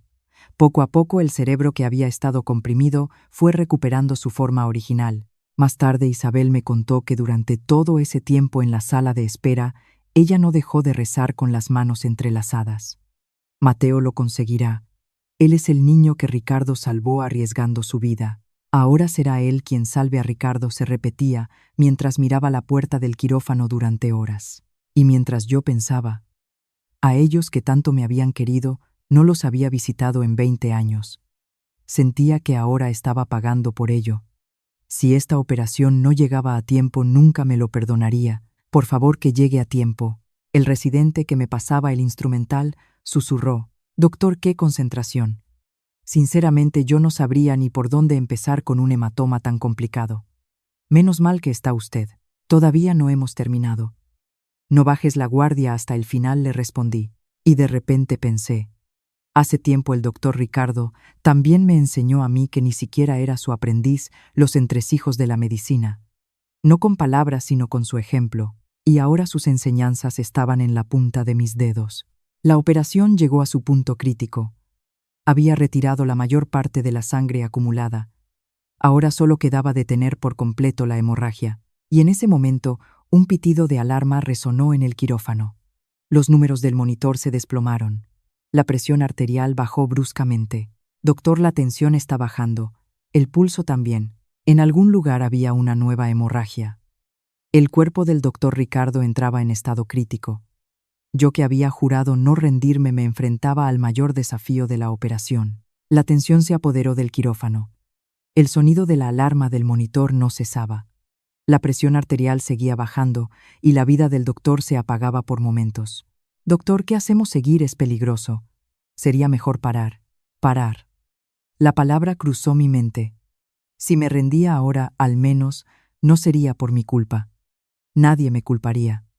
Pero eso significaría sentenciar al doctor Ricardo a muerte. Y entonces volví a oír aquella voz con total claridad. Mientras crea que se puede salvar, no me detendré. Era la voz del doctor Ricardo. Las palabras que dijo hace 20 años mientras velaba por la anciana durante la nevada. No pararemos, dije con firmeza. Todavía no.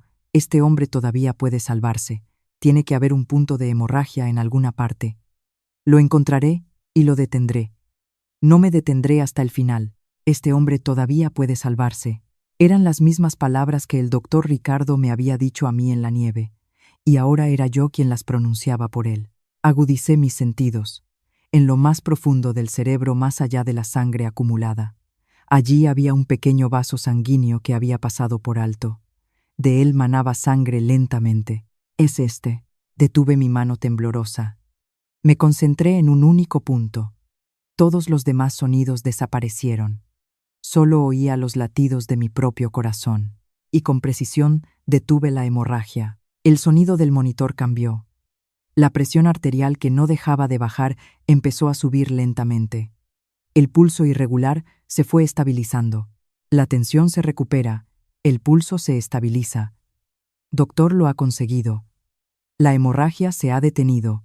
Un suspiro de alivio recorrió el quirófano. Solté el aire que había contenido. Llegué a tiempo. Habíamos superado lo peor. Con cuidado cerré la herida. Cuando terminé la intervención y salí del quirófano, el cielo ya empezaba a clarear. En la sala de espera, Isabel aguardaba con las manos entrelazadas como si rezara. Al verme se levantó de un salto. «Señora Isabel, la operación ha sido un éxito. El doctor se salvará». En ese instante, todo lo que Isabel había contenido se desbordó. «¡Ay, qué bien! ¡Qué bien! Gracias, Mateo. Gracias». Isabel se desplomó en la silla, llorando a lágrima viva.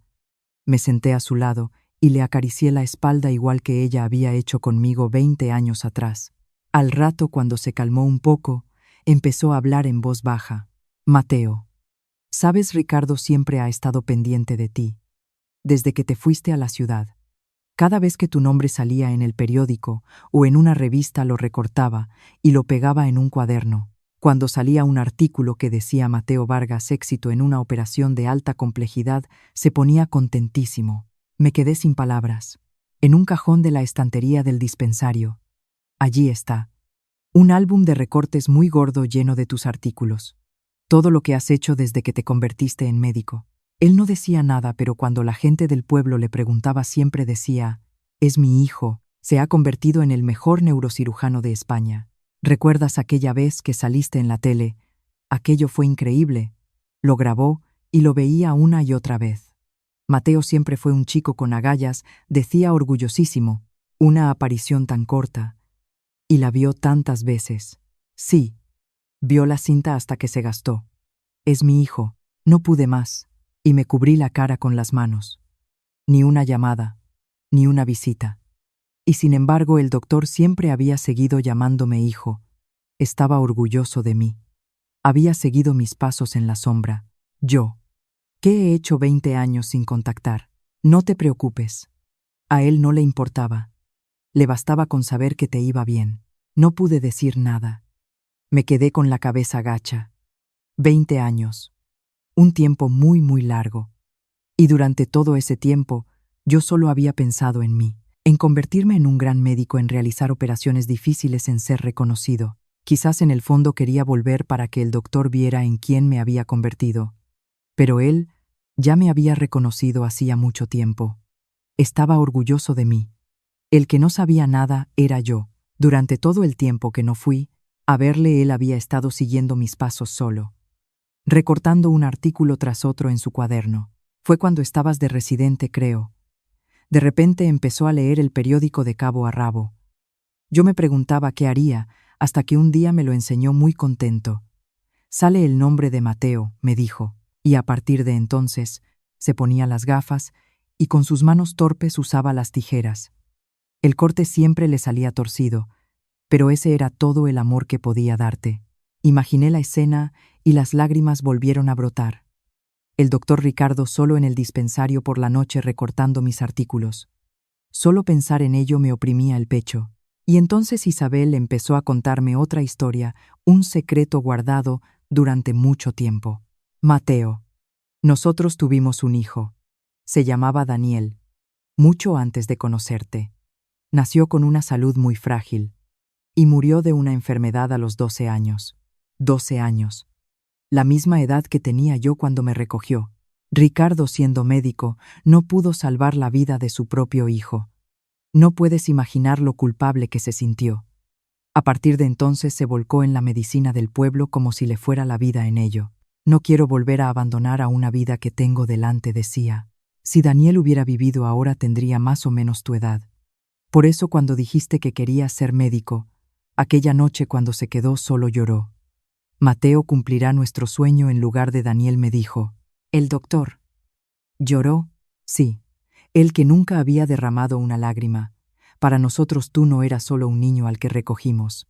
Recordé las palabras del doctor mientras pescábamos en el arroyo. Cuando te vi me recordó a otro niño. Aquel otro niño era su hijo fallecido, Daniel. Aquella noche en la nieve cuando te encontró. Ricardo vio a Daniel en ti. Por eso luchó tanto. A este niño tengo que salvarlo como sea, pensaba. Para él salvarte a ti era como volver a salvar a Daniel, a quien no pudo salvar. De repente, muchas cosas encajaron. Las miradas tristes de Isabel, la vez que dijo, si tuviéramos un hijo de tu edad, la mirada perdida del doctor en el arroyo, todo era el recuerdo imborrable de su hijo perdido.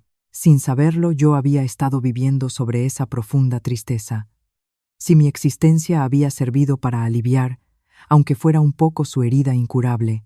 Así que, ustedes me criaron mientras llevaban el dolor de haber perdido a Daniel. Sí.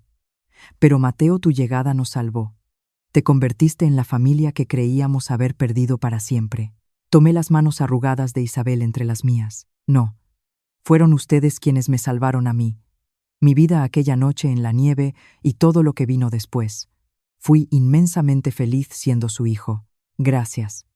Al oírte decir eso siento que toda nuestra vida ha tenido sentido. Ya no pude decir nada más. Solo sentía las lágrimas rodar por mis mejillas. Detrás de aquel todavía puede salvarse que me rescató, se escondía una tristeza y una esperanza tan profundas. Y yo había vivido 20 años sin saber nada. No lo sabía. No sabía nada. No te preocupes. Él se calló para que no tuvieras que saberlo. Pero Mateo, el hecho de que te convirtieras en un gran médico fue un gran consuelo para él. Estás viviendo por Daniel, salvando la vida de muchas personas. Y él estaba increíblemente orgulloso de eso. El cielo del este empezaba a teñirse de rojo con el amanecer. Bajo la luz del alba asimilé todos los sentimientos de los últimos 20 años. La operación fue un éxito, pero el doctor Ricardo no recuperó la conciencia durante varios días.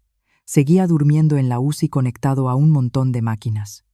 En los huecos entre mis operaciones y consultas iba a visitarlo. Doctor, despierte.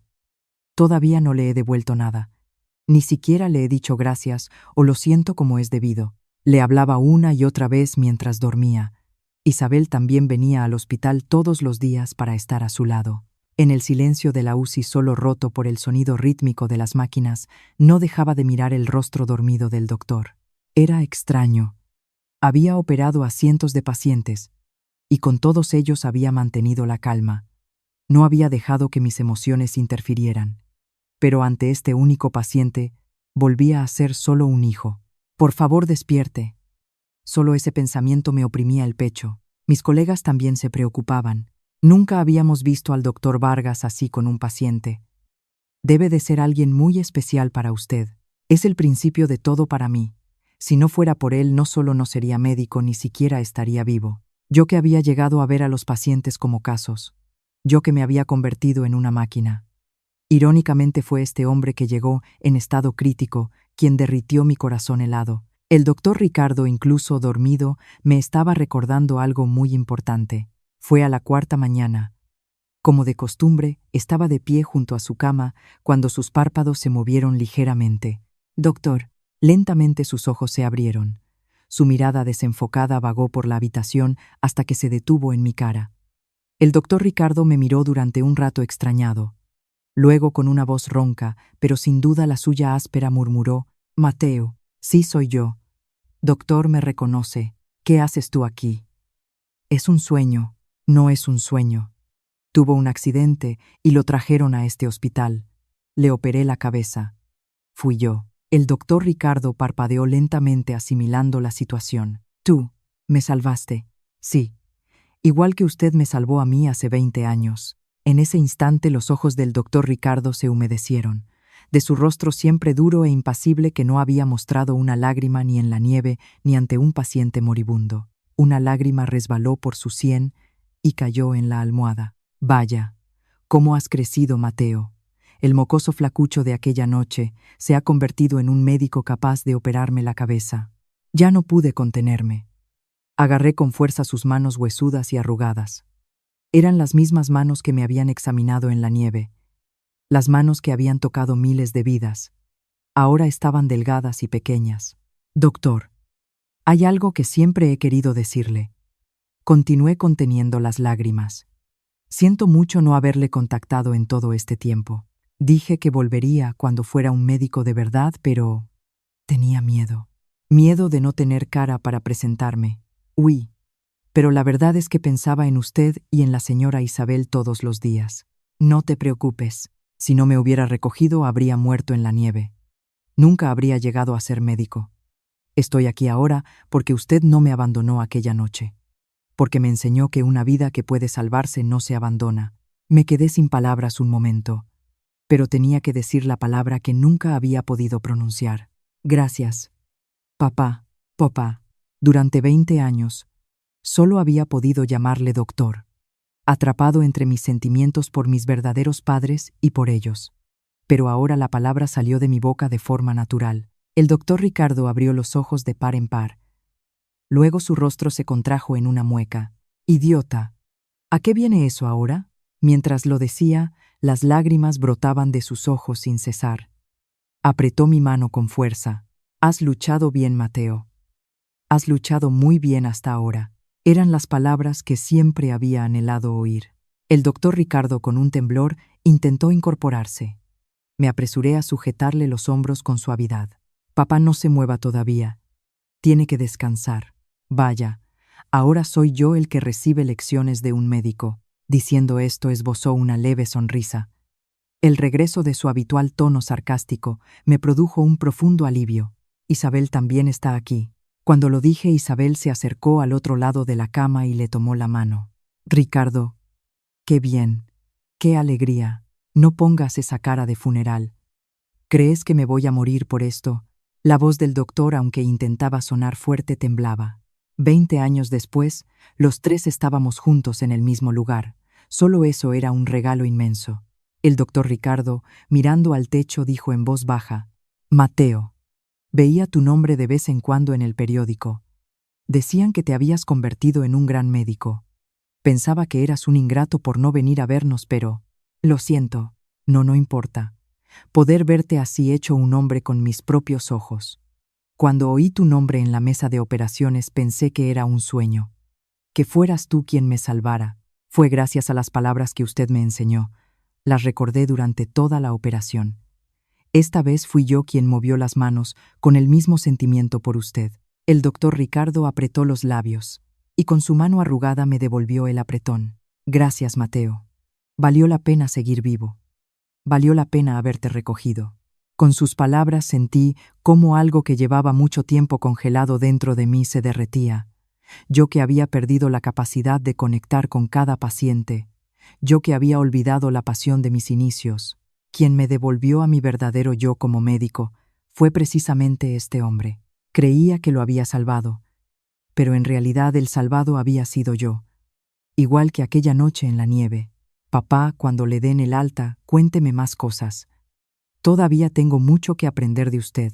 Claro, te contaré lo que quieras. Pero antes, déjame examinar bien tu trabajo. Me has operado la cabeza. Si lo has hecho mal, no te lo perdonaré. Qué exigente. Por primera vez en mucho tiempo, reía a carcajadas. Isabel, que nos escuchaba, también reía entre lágrimas. Ustedes dos. Apenas se reencuentran y ya están discutiendo. Diciendo esto, Isabel se secó las lágrimas y sonrió, llorando y riendo al mismo tiempo. Su rostro no había cambiado nada en 20 años. Reímos los tres juntos, como siempre hacíamos en la mesa del dispensario, como si los 20 años no hubieran pasado. La luz de la mañana entraba en la habitación blanca del hospital. Durante un rato nos quedamos así llorando y riendo cogidos de la mano. Sentí que esos 20 largos años se conectaban en ese instante. A partir de entonces, el doctor Ricardo se recuperó día a día. Yo, en los huecos de mi trabajo, iba a su habitación todos los días. Seguía siendo brusco, pero se le notaba contento cuando me veía. Compartíamos los bocadillos que traía Isabel, hablábamos de los viejos tiempos de Vallequeral. Esos momentos sencillos en la habitación del hospital eran para mí un tesoro. Era el tiempo del que yo mismo me había privado durante 20 años, y para recuperarlo me quedé a su lado. Un día, al entrar en la habitación, el doctor Ricardo miraba por la ventana pensativo. Mateo, en Vallequeral debe de estar nevando ahora. Sí, ya es diciembre. El dispensario estará viejo y lleno de goteras. Si me pasa algo a mí, la gente del pueblo lo pasará mal. Sus palabras dichas como para sí mismo me impactaron. Se preocupaba más por la gente del pueblo que por sí mismo. Era médico hasta el final. Papá, no se preocupe por eso. No nada. En ese momento una idea empezó a germinar en mi interior. Pero aún era pronto para decirlo. Mateo, y tu trabajo. Está bien que pases tanto tiempo con este viejo. Sí, está bien. Ahora quiero estar a su lado. ¿Qué es Alamero? Mientras lo decía, no parecía disgustado. No compartíamos la misma sangre, pero éramos sin duda padre e hijo. La recuperación del doctor Ricardo fue favorable. Aunque la rehabilitación llevó tiempo debido a su edad, su vida estaba fuera de peligro y apenas le quedaron secuelas. ¡Qué vitalidad!, pensé aliviado. Un día libre visité Vallequeral por primera vez en 20 años. El pequeño pueblo de montaña apenas había cambiado. El viejo letrero de madera del dispensario Morales seguía allí, un poco descolorido con el alero inclinado, pero allí estaba. Isabel me invitó a entrar. Abrió un cajón de una estantería vieja y me lo enseñó. Dentro había varios álbumes de recortes gruesos. Cogí uno. Al pasar las páginas, vi recortes de periódico, copias de revistas médicas. El joven neurocirujano Mateo Vargas, éxito en una operación de alta complejidad, presentación en el Congreso de Neurocirugía. Todos los artículos sobre mí estaban pegados en orden cronológico. Al lado de cada uno, con la letra torpe del doctor, había una pequeña nota. Bien hecho. No te fuerces. Estás hecho un hombre. Uno tras otro había 5 álbumes en total. Empezaba con un pequeño artículo del periódico local sobre mi aprobado en el MIR y llegaba hasta reportajes en revistas especializadas. Sin que yo lo supiera, todos mis pasos estaban guardados con esmero en este viejo cajón. Creía que había caminado solo todo este tiempo, pero no era así. Me habían estado observando, desde este pueblo vallequeral, un padre torpe y solitario. Cuando volví a guardar el álbum, una anciana asomó la cabeza desde la sala de espera. «No serás Mateo, el hijo del doctor. ¿Cuánto tiempo? Madre mía, cómo has crecido, el mismo Mateo que jugaba en el río con mi nieto. Hecho un médico». Todavía había mucha gente en el pueblo que se acordaba de mí.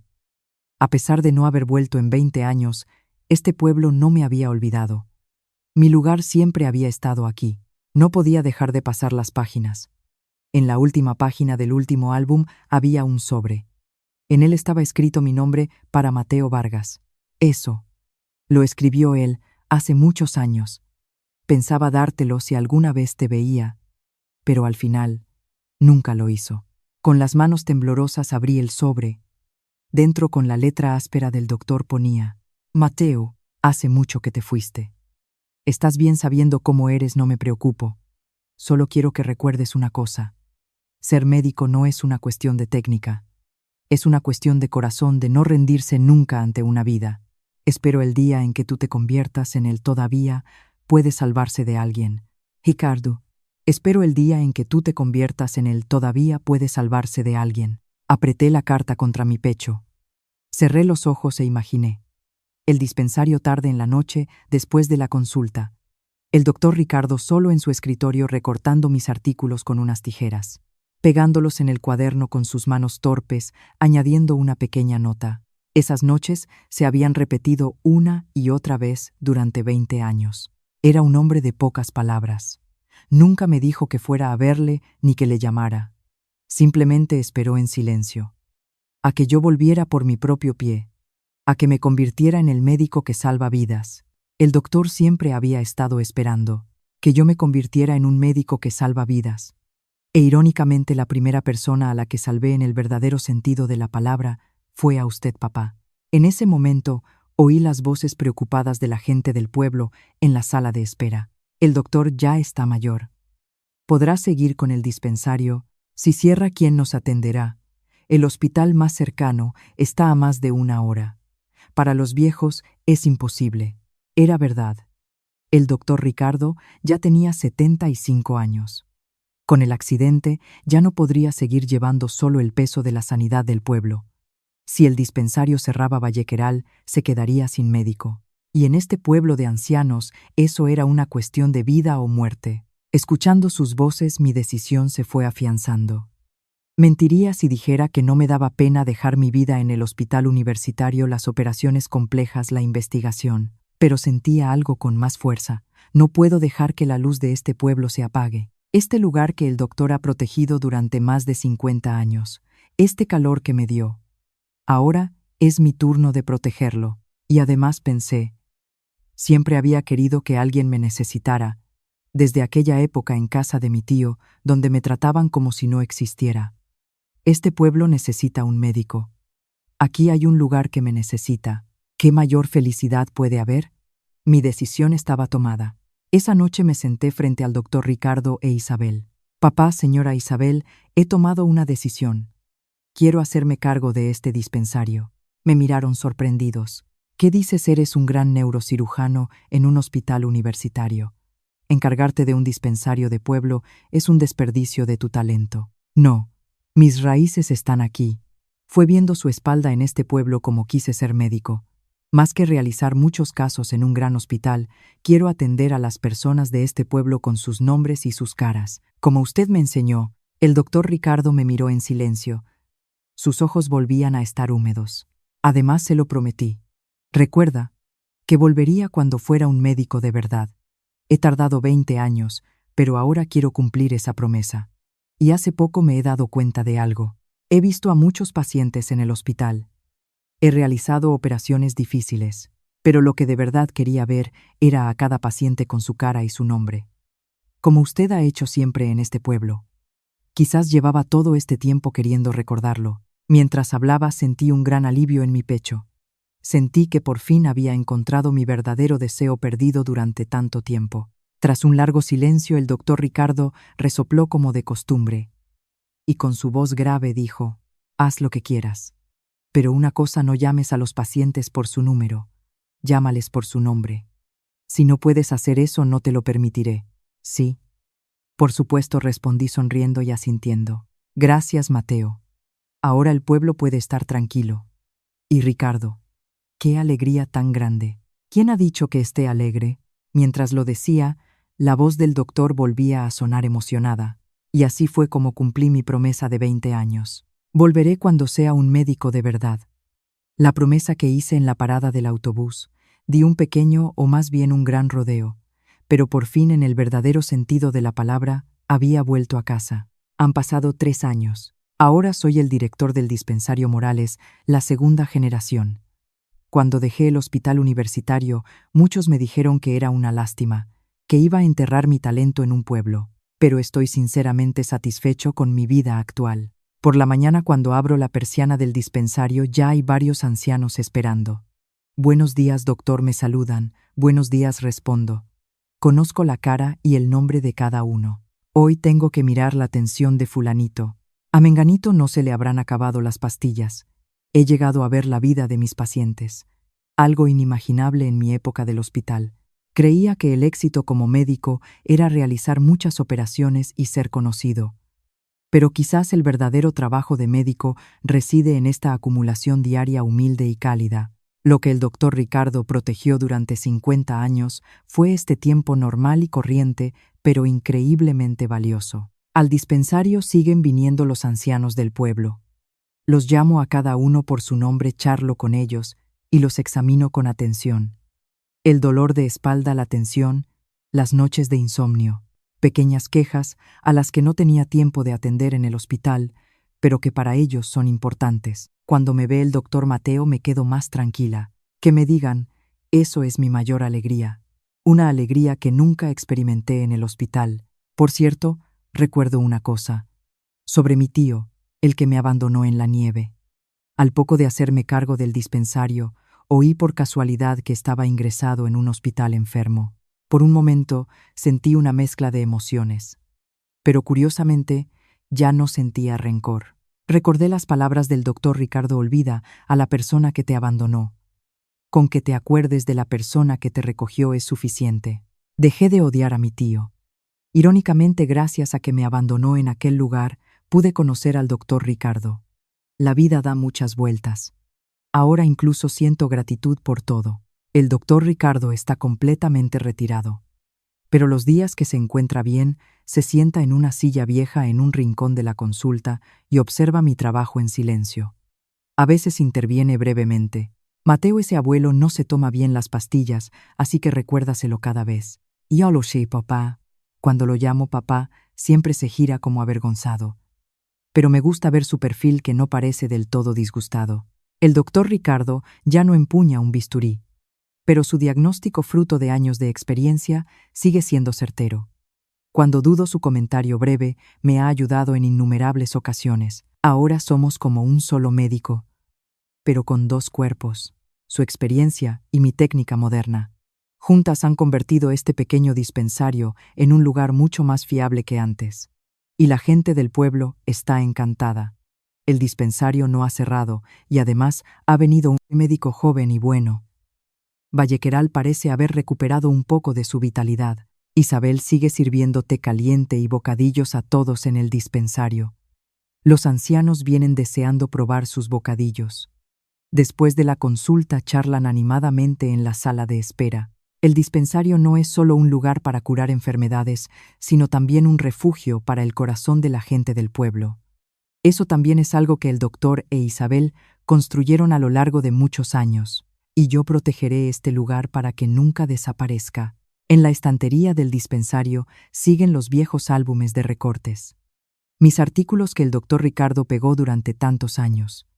Ahora a su lado hay un cuaderno nuevo, mis pequeñas anotaciones sobre los pacientes que he visto en este pueblo. A la abuela ya no le duele la espalda. Al niño le ha bajado la fiebre. Pequeños pero certeros registros de vida. Cada vez que escribo en él, pienso, ahora sí que estoy ejerciendo de médico de verdad.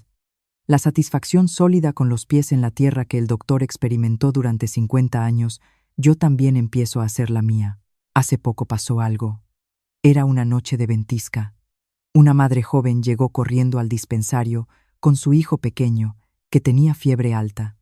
La madre, casi llorando, no paraba de moverse nerviosa. Me contó que su marido no estaba y que criaba al niño sola. Al verla, recordé mi propio pasado. Llamé al niño por su nombre y lo examiné con amabilidad. Por suerte era solo un resfriado fuerte. Nada grave. Tranquila, es solo un resfriado. No se preocupe. Si usted está tan nerviosa, el niño también lo estará. Manténgase firme. Al decir esto me di cuenta. Eran las mismas palabras que el doctor Ricardo le había dicho a la joven madre que llegó corriendo al dispensario hace tiempo. Sin darme cuenta, decía lo mismo que él. El miedo desapareció del rostro de la madre. Gracias, doctor. Me ha tranquilizado mucho. Me di cuenta de que había repetido palabra por palabra lo que el doctor Ricardo le dijo a aquella madre angustiada. Llamar al paciente por su nombre, empatizar con su miedo. Ese era el principio de la medicina que él me enseñó. Y de repente pensé, aquella noche en la nieve el doctor Ricardo me dijo cuando estaba a punto de morir, este niño todavía puede salvarse. Gracias a esa frase estoy aquí. Ahora es mi turno de convertirme en esa frase para alguien. En el rincón de la consulta, vi cómo el doctor que observaba la escena asentía levemente. Una vida que estuvo a punto de apagarse en la nieve. Un niño que creía que nadie lo necesitaba. Esa vida dando vueltas ahora está conectando con la vida de otra persona. En el bolsillo de mi bata siempre llevo aquel estetoscopio. El viejo estetoscopio que el doctor Ricardo me dio la noche de mi partida, el compañero que escuchó los latidos de miles de vidas durante décadas. Todavía hoy no me separo de él. Afuera ha empezado a nevar de nuevo. La misma nieve silenciosa que cambió mi vida hace 20 años. Aquella noche la nieve fue algo frío que me lo arrebató todo. Me aisló, me congeló y casi me quita la vida. Pero ahora al ver la misma nieve mi corazón está cálido, porque sé que al otro lado de la nieve siempre hay una luz, que incluso en la noche más fría hay alguien dispuesto a tenderte la mano. Eso me lo enseñó aquel doctor. Por eso ya no tengo frío. En este dispensario siempre hay una luz cálida encendida, y no dejar que esa luz se apague es el tesoro más importante que he heredado de él.